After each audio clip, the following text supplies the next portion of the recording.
So we're ready to get started on our Robert Indiana inspired love drawing. So the first thing that we're going to do is take the paper and fold it. It should be square.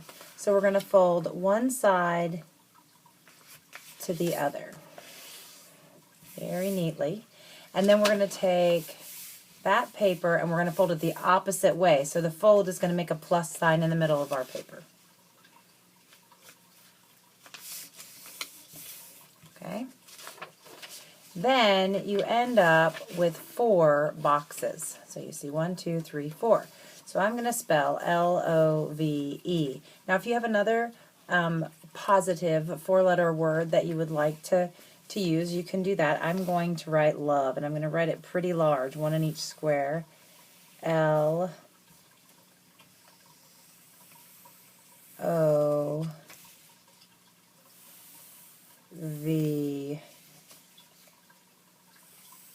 So it's all capital letters.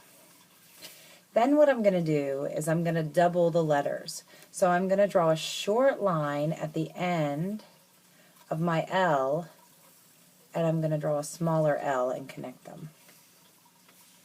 The O is easy because I'm just going to put a circle in it. I like that Robert Indiana's love is sort of crooked, and since it's Valentine's Day, I'm going to go ahead and I'm going to actually put a heart inside my love. You could just draw a regular O if you wanted to. And for the V, I'm going to draw 2 short horizontal lines. And what I'm doing is creating some bubble letters. So for the E, I'm going to fatten up the spine first because the lines are already there. Then I'm going to make 3 short vertical lines. And I'm going to make that wide as well.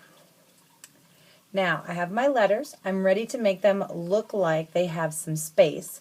Make them look like they're 3-dimensional and have depth. And so what I'm going to do is just like I made them, I made the little short lines to make the letter fat or wide. I gave it width. Now I'm going to give the letter depth, and I'm going to do that with a diagonal line. And everywhere there's a corner, I'm going to give a little diagonal line. So 1, 2 at the top. There's 1 in the corner of the L. There's 1 at the top of the bottom of the L, and there's another one at the bottom corner. Now all I have to do, vertical here because it's standing up. This one's going to be horizontal. This one's going to be vertical, and I have a 3D L. For the O, I'm only going to see part of the inside of my heart. And then I'm going to have a short line that comes off of each side. And I'm going to have a curved line on one side. I always make my O kind of going away. It always sort of leans to the right. I guess it's because I'm right-handed. For the E, I'm going to draw a diagonal here and here. Of course, I'm going to have one here and here, and one here and here. Don't forget the bottoms. Vertical, vertical, vertical. I'm sorry, those are all 3 horizontal. Horizontal, horizontal, horizontal. Now vertical, vertical. Up and down lines. Up and down line. Up and down line. And now I can go ahead and I can take some of these lines out so that you can see it a little bit better. Starts to look a little 3-dimensional. Again, diagonal, diagonal, diagonal, diagonal. And then I'm going to have a horizontal line here. So I'm making little trapezoids. And then I'm going to see this side of the V. And I'm going to see this side of the V. All right, now I have my 3-dimensional letters. Now, if you already know how to make 3-dimensional letters, you can make them fancy, add what are called serifs, the little N's, like the ones in the photograph of Robert Indiana's sculpture in New York City. You can do all kinds of different things. But what I'm going to do now is I'm going to real lightly just draw these fold lines in.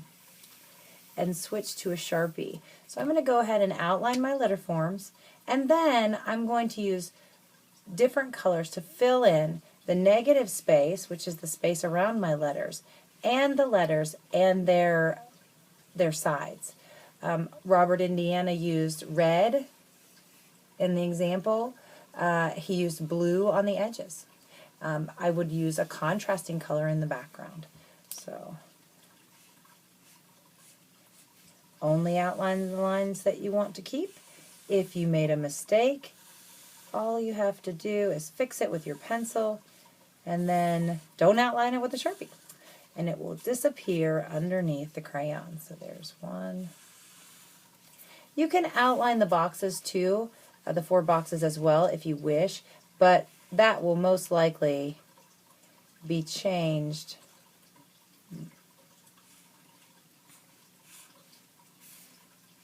Got a little optical illusion going on here with this E. It will most likely change. There we go.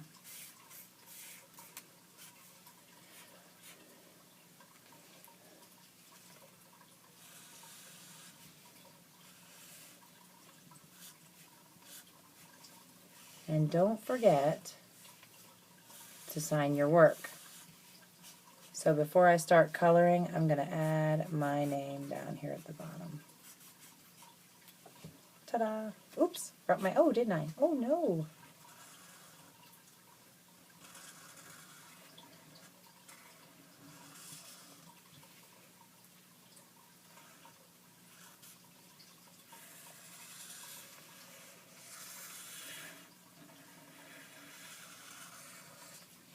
There we go.